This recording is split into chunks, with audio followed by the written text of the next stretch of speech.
खुल जा SIM SIM. कहानियों के खजाने से निकली आज की कहानी का नाम है गोलू अब बड़ा हो गया है। चलिए कहानी शुरू करते हैं। गोलू अब हो गया है बड़ा, बगैर सहारे के ही हो जाता है खड़ा। वो सीढ़ियों पर भी चढ़ जाता है और फिर सीढ़ियों से नीचे भी उतर आता है।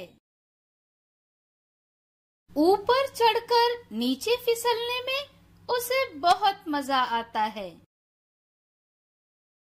एक दिन उसने अपना खिलौना मेज पर रखा हुआ देखा।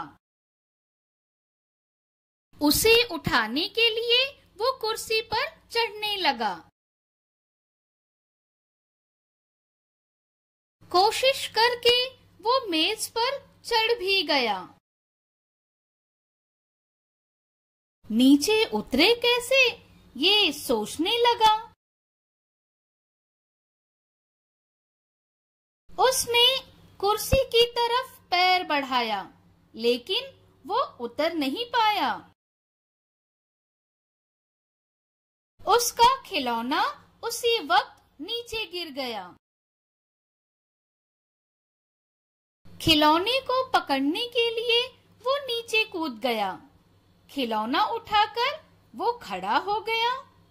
देखो देखो, सचमुच गोलू अब बड़ा हो गया।